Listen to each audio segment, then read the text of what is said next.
Welcome to the 5th episode of the Aig-Imoukhuede Foundation podcast. My name is Aig-Imoukhuede, co-founder and executive vice chair at the Aig-Imoukhuede Foundation, and I will be hosting the episode today. One of our strategic goals as the foundation is to build a critical mass of public sector leaders who can transform the African public sector into one that is more efficient, transparent, and accountable, and can serve the needs of all citizens. Our training programs are focused on identifying and empowering these leaders with the skills, knowledge, and networks they need to drive sustainable reforms.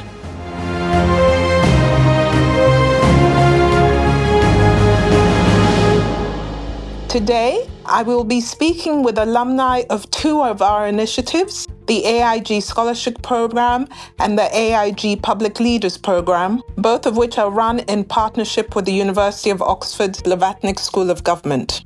Our alumni who stem from these initiatives are at the forefront of transforming public service delivery, making significant impact on policy development, implementation, and governance. In today's episode, we will discuss their motivations for working in the public sector, the reforms they are driving, and the impact they are having or hope to have in their organizations and in the wider public service. I am pleased to be joined by three of our alumni members, Dr. Aig-Imoukhuede, Nasir Mohammed, and Kelvin Uwaibi, who will share their inspiring journeys and the reforms they are championing. So whether you're a public servant, a private sector partner, or simply someone passionate about making a difference, stay tuned for an insightful episode. So Dr. Aig-Imoukhuede is a public health physician and healthcare manager who works with the Lagos State Primary Healthcare Board. For the past 15 years, she has led service delivery in primary healthcare centers and implemented public health policies and programs across communities in Lagos State. She's also a healthcare quality improvement enthusiast and has supported many primary healthcare centers to implement initiatives targeted at improving the quality of their services. She's an AIG PLP alumnus from the 2023-2024 cohort. Kelvin Uwaibi is the Managing Director of the Edo State Investment Promotion Office, where he has attracted over $2.5 billion in investments. He serves on key national committees, including the Zero Oil Plan Agenda and the Presidential Enabling Business Environment Council State Action on Business Enabling Reforms. Mr. Uwaibi is deeply committed to the growth of MSMEs and leads initiatives like the Arable Land Committee and the Subnational Technical Working Group on the AFC-FTA. He's an AIG PLP alumnus from the 2021-2022 cohort and an alumnus of various programs in prestigious universities across the world. His work includes digital transformation efforts for MSMEs and driving civil service reforms in Edo State.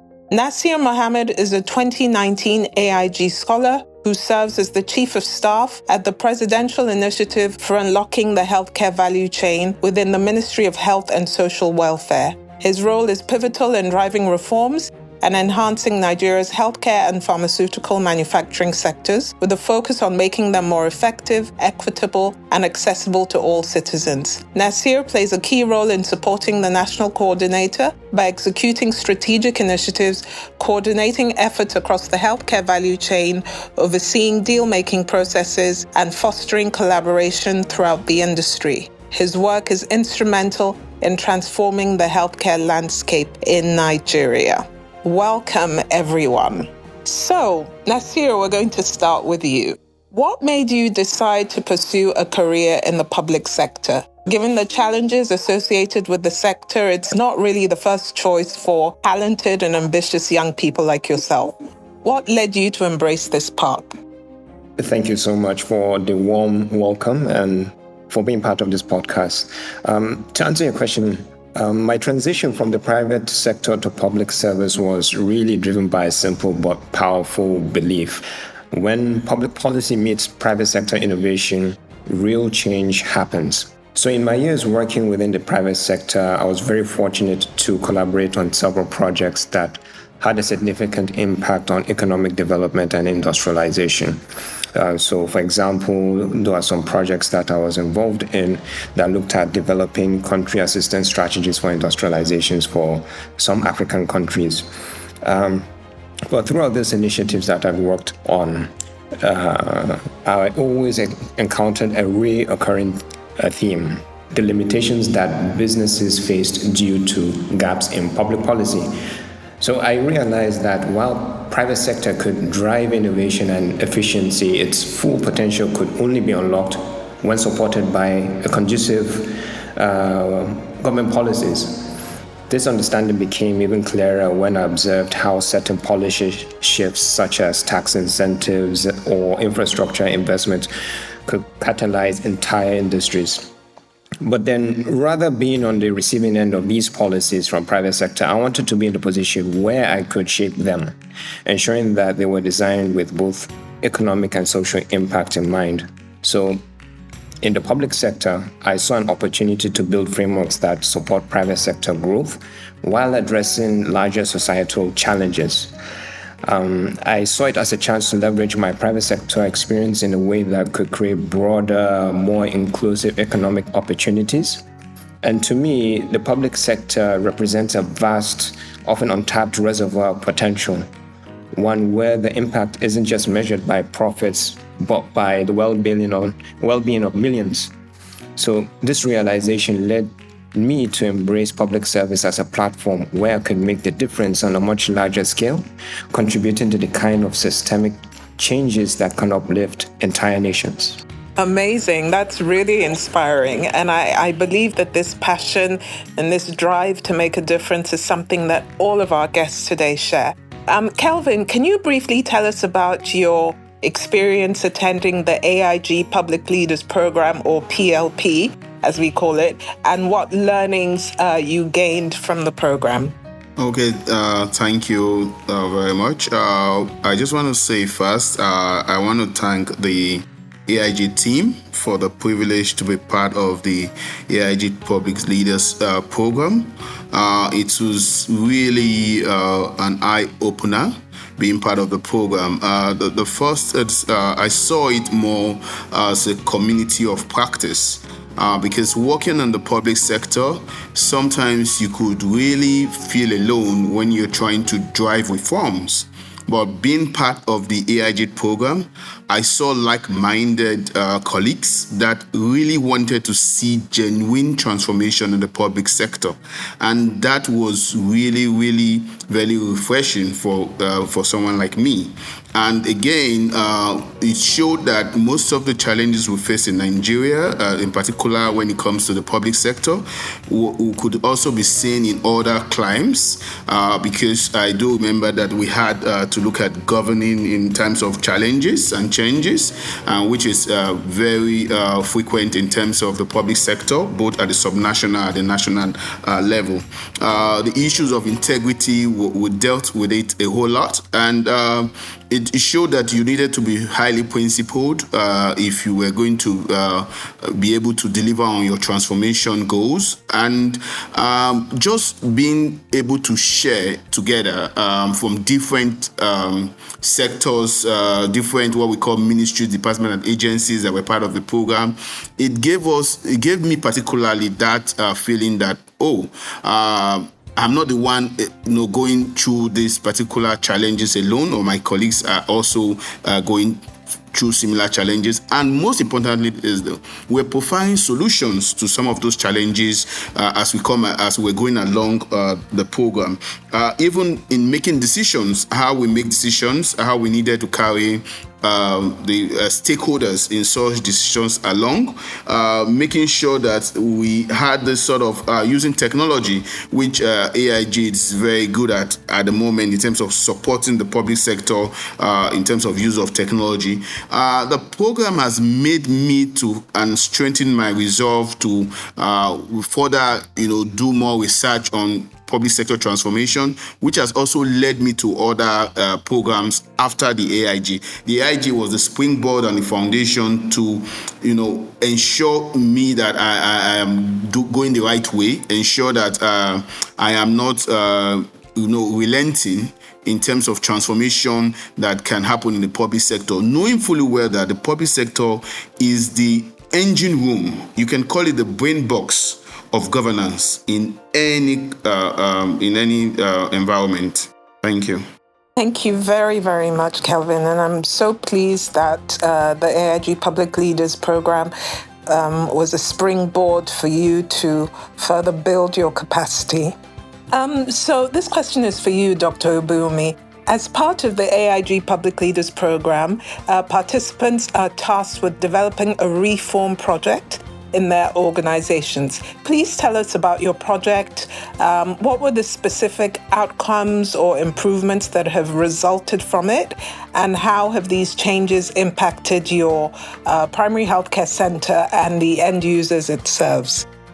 Thank you very much for having me today, and thank you for allowing me to tell my story and the story of the primary healthcare system in Nigeria. So to give some context to my reform project, which was set in a primary healthcare center in Lagos, we've observed that the time that patients wait getting to access, for them to access services in the primary healthcare centers and across board secondary and tertiary centers as well. One of the commonest causes of dissatisfaction amongst our patients is usually the long waiting times. So it wasn't different in this particular health center I wanted to implement the project in. So the specific objective of the reform project was to reduce the patient waiting time between when a patient walks into the facility and when they are seen by a doctor.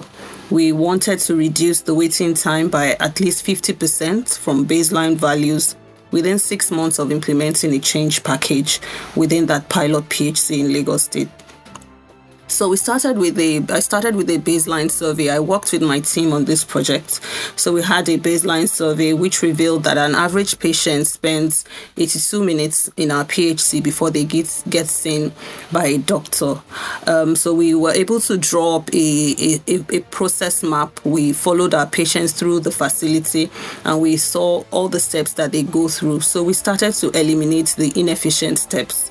And that was how we came about the strategies we implemented as part of our change package.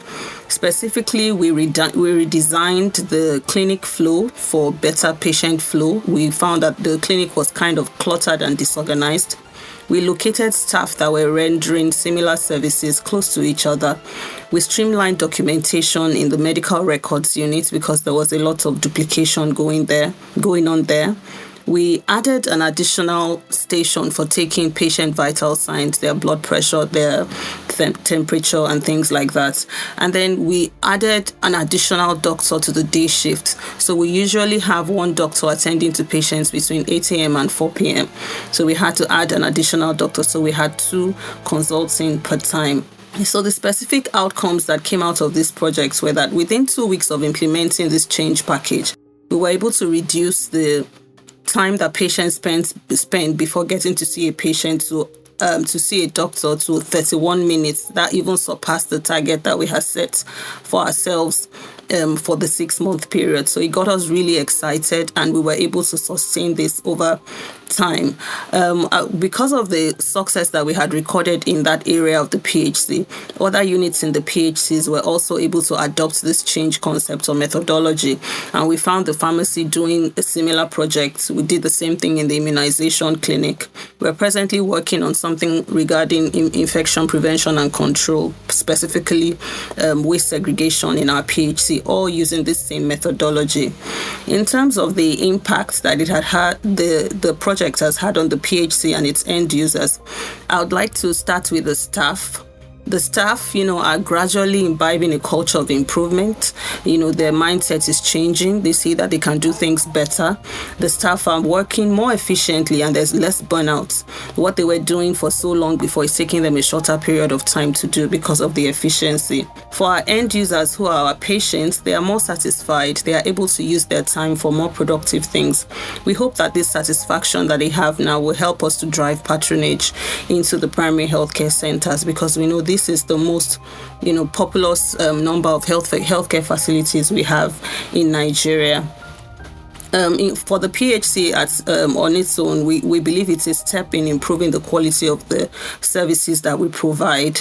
And we are also setting a very good example for similar PHCs around Lagos and Nigeria. Thank you.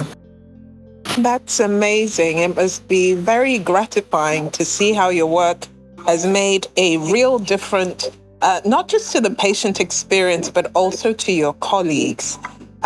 Nasir, your work is also focused on the healthcare space, but at a different level. So can you tell us about the initiative that you're championing, how you envisage that it will positively impact the Nigerian healthcare landscape and Nigeria's citizens? Thank you. Absolutely. My work in the healthcare sector, particularly through the Presidential Initiative for Unlocking the Healthcare Value Chain, that's PVAC, is deeply informed by my experience in the private sector, especially private sector driven economic development, right? So one of the core principles that I've always believed is that public health challenges require private sector solutions and thinking.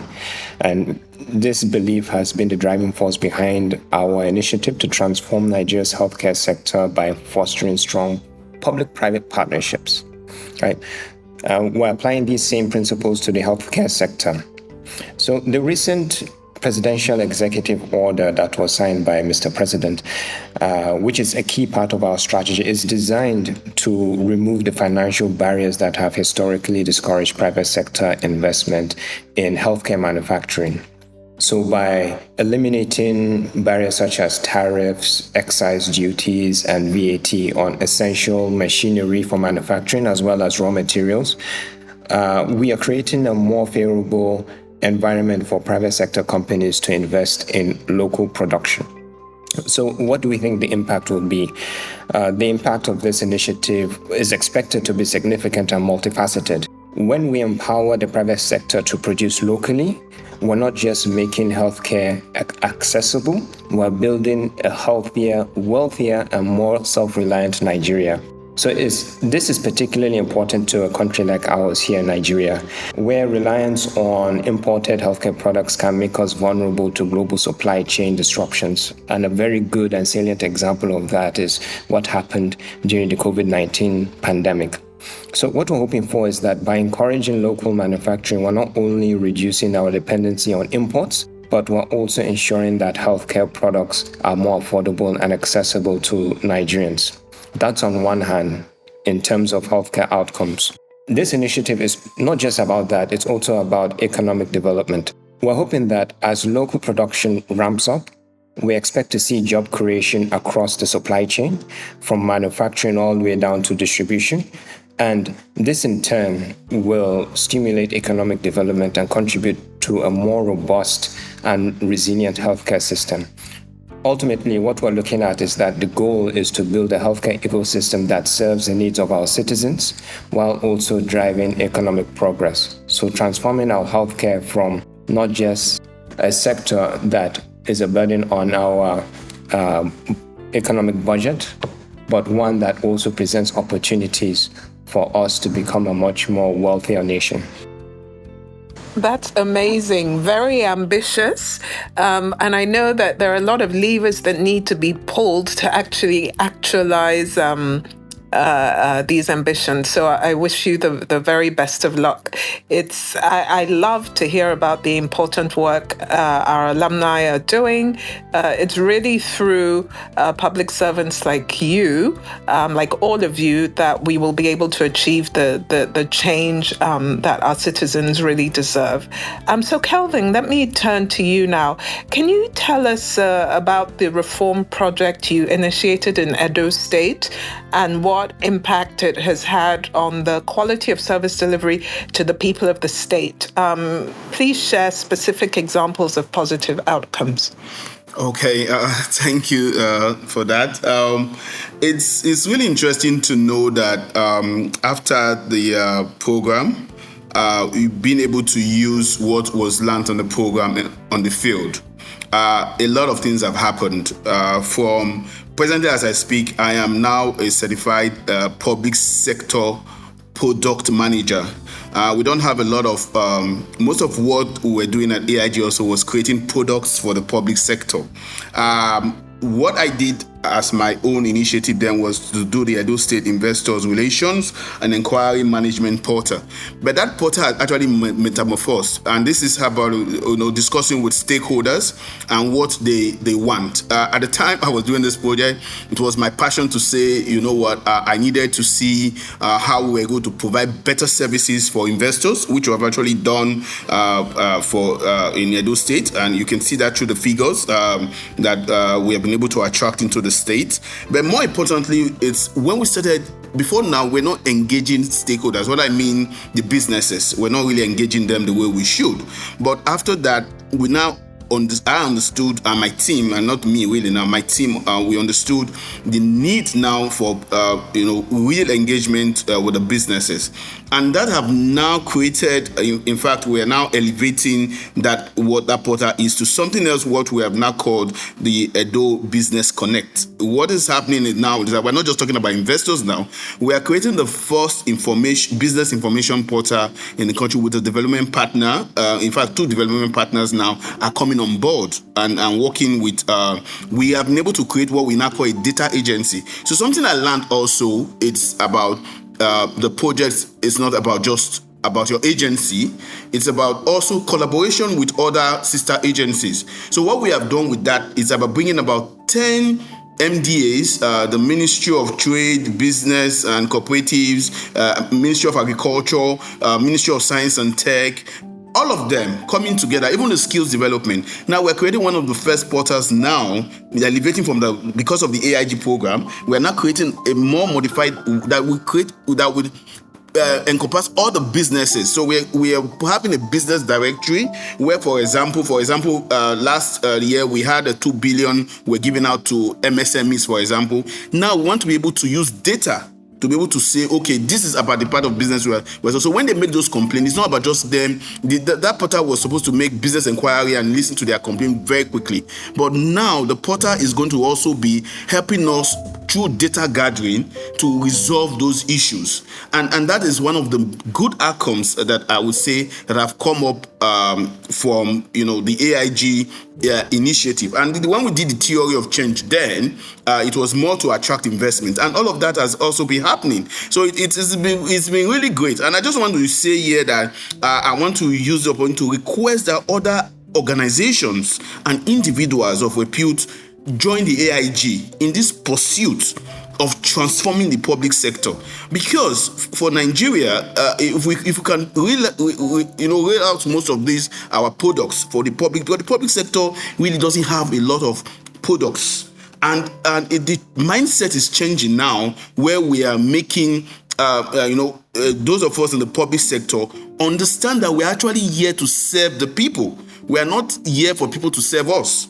So for me, I am still very, very grateful for that, because it has actually changed a lot of things. Even in Edo State right now, we're still part of what we have. We are one of the only states right now that have the e-governance system. I can speak to you.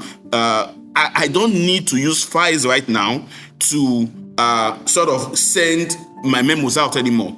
I can send it right in my system.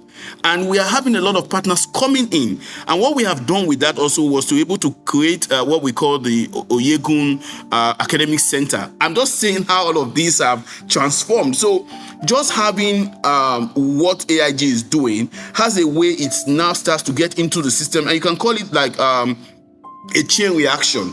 And I think we need to start to partner with subnationals a lot now, because that is where all of these actions are happening. Thank you very much. Thank you very much, Kelvin. A lot of exciting things seem to be happening in Edo State. So, Dr. Obumi, this question is for you. You talked about the impact that your project had on your immediate primary health center. Can you please describe the knock-on effect of this change project on other primary health care centers in Lagos State. I understand that following the successful implementation, you're now in the process of scaling this project for wider impact. So talk to us about this. Tell us what opportunities you see this expansion creating. Thank you once again for that question.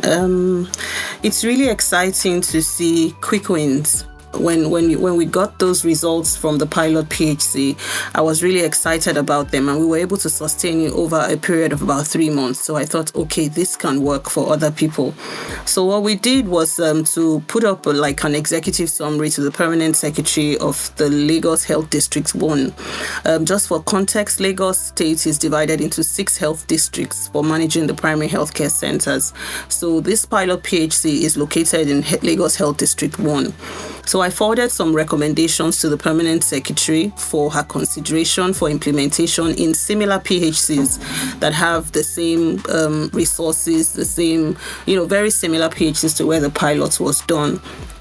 So I forwarded those recommendations to her, and immediately she jumped on it. I think I have to mention that the leadership support this reform initiative has received is quite commendable, and is one of the reasons why we're able to scale up. So immediately we were able to address the issue of deploying more medical officers to the primary healthcare centers, such that every primary healthcare center, a comprehensive one, that's the 24-hour ones, that's what we call comprehensive in Lagos, has 2 doctors consulting during the day shifts, which is our peak period when we have most of our patients coming in, so that we can quickly work on reducing the waiting time across board. Beyond that, we've been able to have a training at the district level to build capacity of our quality improvement teams, the mid to senior level staff on quality improvement. So we've had that training for over 100 staff across all the PHCs. We have about 64 PHCs in Lagos Health District 1, and we have trained them on quality improvement. Following that, we were able to adopt the capstone project idea from the PLP program, and each health district each primary healthcare center was tasked with the responsibility of identifying an area that they think they can work on in their own different PHCs, and that has been done. In fact, by the end of this month, the preliminary reports from all of the PHCs are already trickling in, and we're going to have a look at that and see how we can support them further. So it's really exciting that we're able to scale up to the district level, and we hope that this will also cascade down to other districts and across Lagos State in a very short period of time. The opportunities we are envisaging, we hope that by doing this across board, we'll be able to increase the quality of care that we are providing in our health centers. We hope that we can build a larger cohort of public sector reformers, since we are dealing with mid to senior level healthcare workers and managers at that level. We hope to generate interest and build their capacity to be able to implement reforms in the healthcare sector. Most importantly, we hope that this improved quality of care will improve the health outcomes of the people in the communities and will increase their confidence in the public health services that we have available in Lagos and Nigeria, because we know this is the only way we can actually achieve universal health coverage. People need to trust the system, trust the facilities, and actually access care in those public health facilities. Thank you. That's really, really amazing and inspirational. I look forward to seeing the project being implemented across Lagos State and possibly even being replicated across the entire country.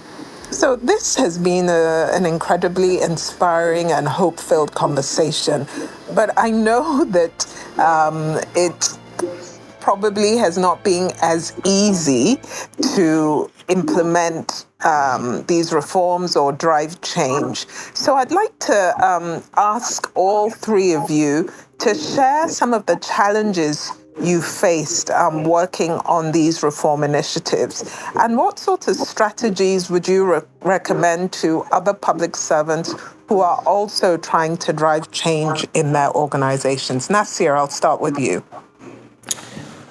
Thank you very much. Indeed, it goes without saying that there are several challenges that we faced, and this is common across any such effort to drive reform across healthcare and in other industries. In my own case, implementing reform initiatives, especially those that involve significant private sector participation, came with its own unique set of challenges. One of the most significant challenges that we encountered was blending the speed and agility of the private sector with the broader long-term objectives of the public sector. So we know in the private sector, we chase quarterly results, but in the public sector, we're chasing and we're building legacies. So the difference in the timelines and the priorities required us to create a narrative that both sectors could rally behind, one that demonstrated how private sector efficiency could drive public sector success and vice versa. So I'll give you a few examples. For one, when we began pushing the removal of tariffs and VAT through the implementation of the development of the implementation framework for the presidential executive order to improve local manufacturing, right? There was I would say conservatively, there was initial resistance. So some of the stakeholders were concerned that such measures might reduce government revenue in the short term. However, we had to present a long-term vision showing how these policy changes would eventually lead to a more vibrant economy through increased local production, job creation, and reduced healthcare costs. So the sweet spot here is where public purpose and private profit intersect, creating value that uplifts everyone. A second challenge I'd like to share is that when we were trying to ensure that policies that we were developing were not just theoretical, but were, practical, and one that followed, the realities of the Nigerian context, right? And this involved extensive stakeholder engagement, including regular dialogues with private sector partners. We had to ensure that the incentives we offered were attractive enough to encourage investment while still aligning with public sector goals. This meant that we had to negotiate and sometimes compromise, but always with the broader vision in mind. This harkens back to some of the advice that I got during my time at Oxford University. One of my professors, Professor Karthik, would always say, there's power in unlikely coalitions, and in this case, it was one that we had to bring to light to make this a success. So, to answer your question in terms of some of the strategies that I was able to use in solving some of these challenges, I would like to just share 3 key strategies of mine. Firstly, you need to leverage your private sector experience if you have it. So if you have a background in private sector, please use it to your advantage. Understand the motivations and constraints of private companies and design policies that align with their incentives while achieving public objectives. So, for example, if you know that reducing certain regulatory burdens could unlock investment, please advocate for those changes while ensuring they still protect public interests, right? A second strategy I'd like to share is really to foster open communication, right? Regular, transparent dialogue with private sector stakeholders is crucial. We need to understand their challenges and opportunities and be clear about the public sector's goals and constraints. Building trust is essential for any successful partnership, and it can only happen through open and honest communication. And the third and last strategy that I'd like to share with the audience is really, we need to focus on win-win solutions. So always look for ways to create value for both the public and private sectors. When the private sector sees that their participation will lead to tangible benefits, they are more likely to invest and engage in long-term partnerships. So remember, think like a business leader, act like a public servant.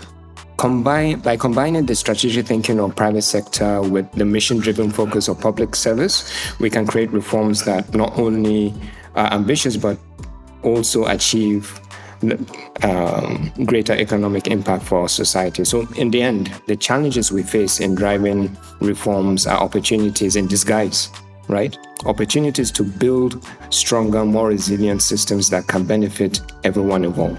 Thank you. Amazing. Thank you. Some very actionable points there. Calvin, same question to you. Can you describe some of the challenges that you have encountered implementing your reform initiatives, and what sort of strategies would you recommend to other public servants in your position? Okay, thank you for that. I would say one of the fundamental challenge is trust. Internally, externally. Internally, you have a situation where when you're wanting to work with other ministries, departments, and agencies, and I have to always work with most of the ministries, department, agency because we are undertaking a reform agenda.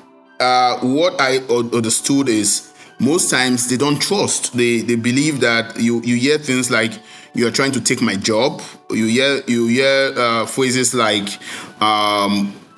"You want to shine," and all of that.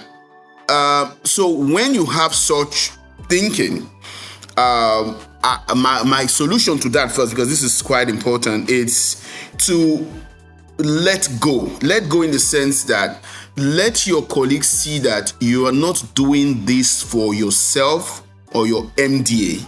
Let them see that it's a shared vision. So I'll give you an example. While we started the Investors Relations and Inquiry Portal, as I speak to you today, the portal that is being created, the Business Connect, is not in the Investment Promotion Agency. So first and foremost, what I did was to let go and put it in the data, because we're trying to get data to the data agency to handle, which was a new MDA that was ministry that was coming up, and got everybody, about 10 other MDAs, what we call business facing MDAs, to key into it. And a development partner is now like facilitating it based on resources also. That made everybody to come in now. As I speak, everybody is doing what they need to do. They are so excited, young people, that is exactly because they now saw that, this is not about, the IPA trying to shine. Let me put it that way. It's a major challenge I have observed. And you need to learn to leave your high horse and go down to explain. So when we're doing some of this project, I had to go meet heads of MDAs myself, try to let them know in different places, not just in the office, just for them to. And today I can say we're all working in unison. Something else that I noticed is the working in silos. Now this can be very challenging in terms of information. You find out that a lot of MDAs don't want to share information, and it still comes back to my first point where they feel that you are trying to sort of take what they have. So they are guiding what they have so jealously. You need to let them know that the more the merrier, as they say it. And once they know that, they will collaborate. But most times, everybody wants to hold their own. And there's this other one which I call the fear of change. A lot of my colleagues, in the service, they understand there's this word. This is how we have been doing it. So when you're trying to bring change, you have to also sort of place. I'll go with what Nancy said: communication, open communication. Most times we don't do that very well in my observation in the service because of this whole idea of confidentiality, secrecy, and all of that. And people forget that they are dealing with their colleagues. So that is a major challenge also, the fear of change. We also, because I'm part of other reforms, we also notice it when we're coming with what we call the e-gov in the system today. But once they see a transparency and everybody is part of it, so what did we do?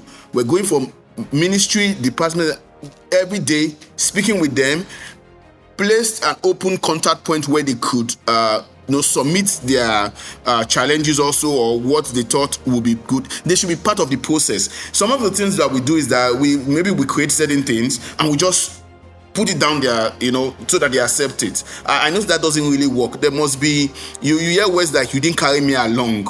So such words are words that we need to take. They are very sensitive and very important, that at the point of coming through the reforms and all of those change, everybody needs to be carried along in the best way possible. For me also, I cannot take away, the whole idea about collaboration.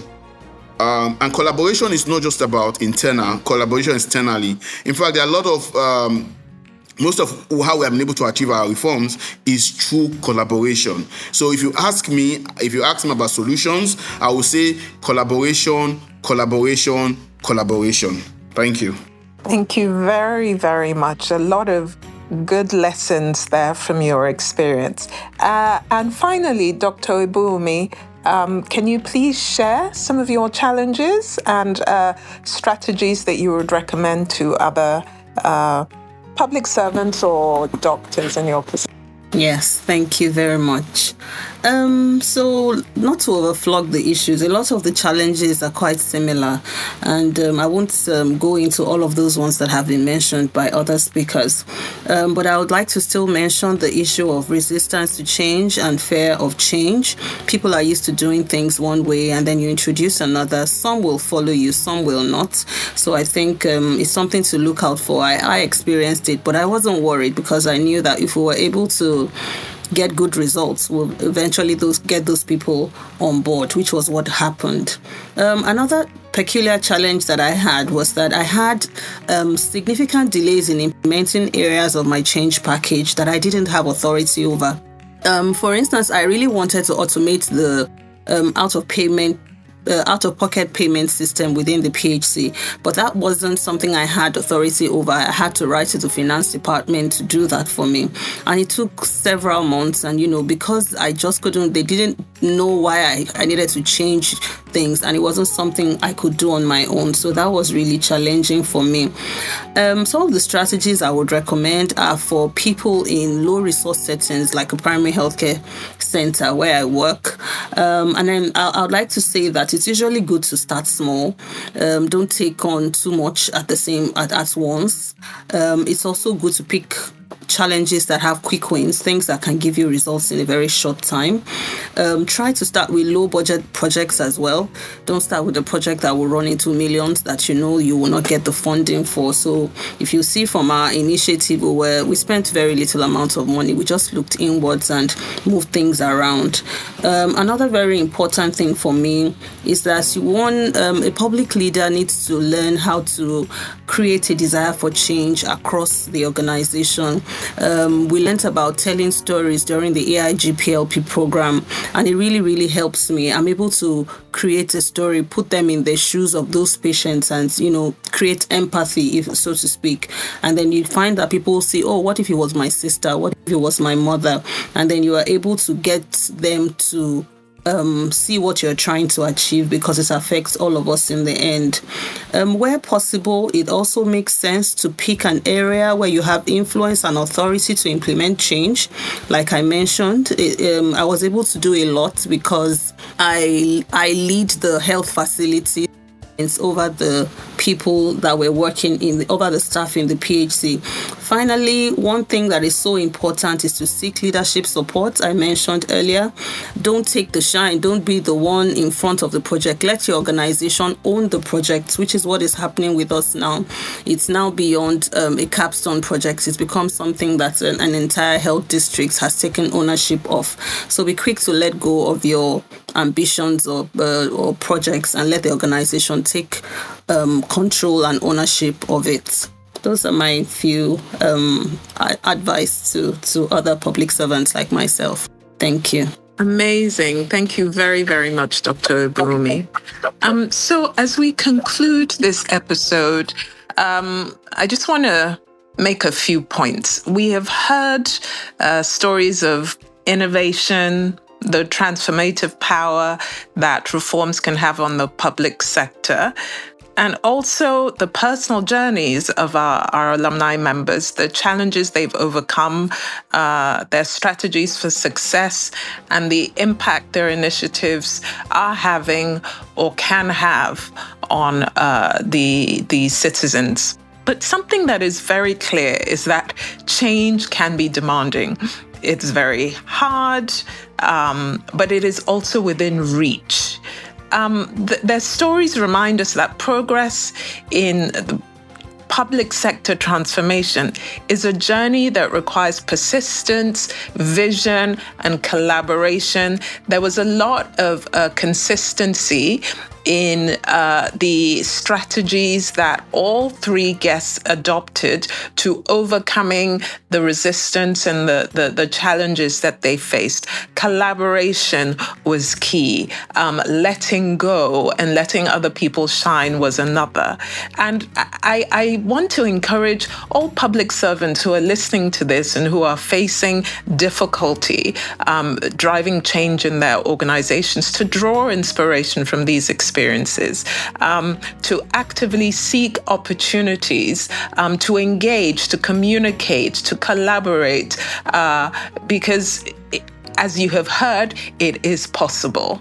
And I would also like to encourage private sector potential collaborators listening to also be encouraged by these stories that you have heard.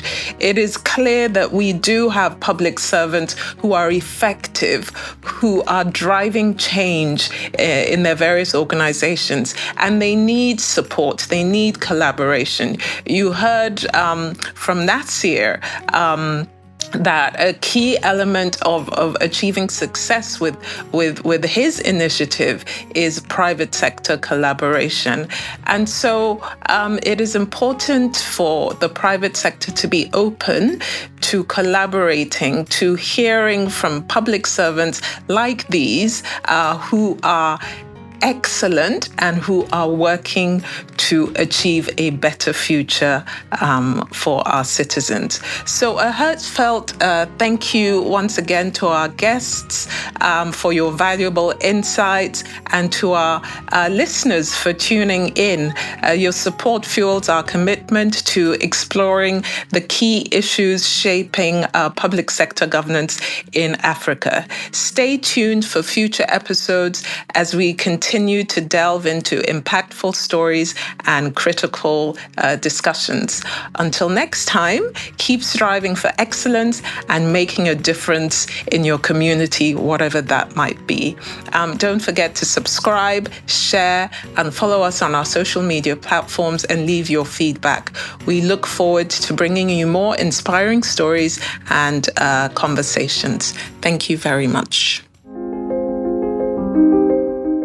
This has been an episode of the Aig-Imoukhuede Foundation podcast. Remember to subscribe, share, and leave us a review if you enjoyed this episode. Until next time, stay inspired and remember that together we can build a brighter Africa.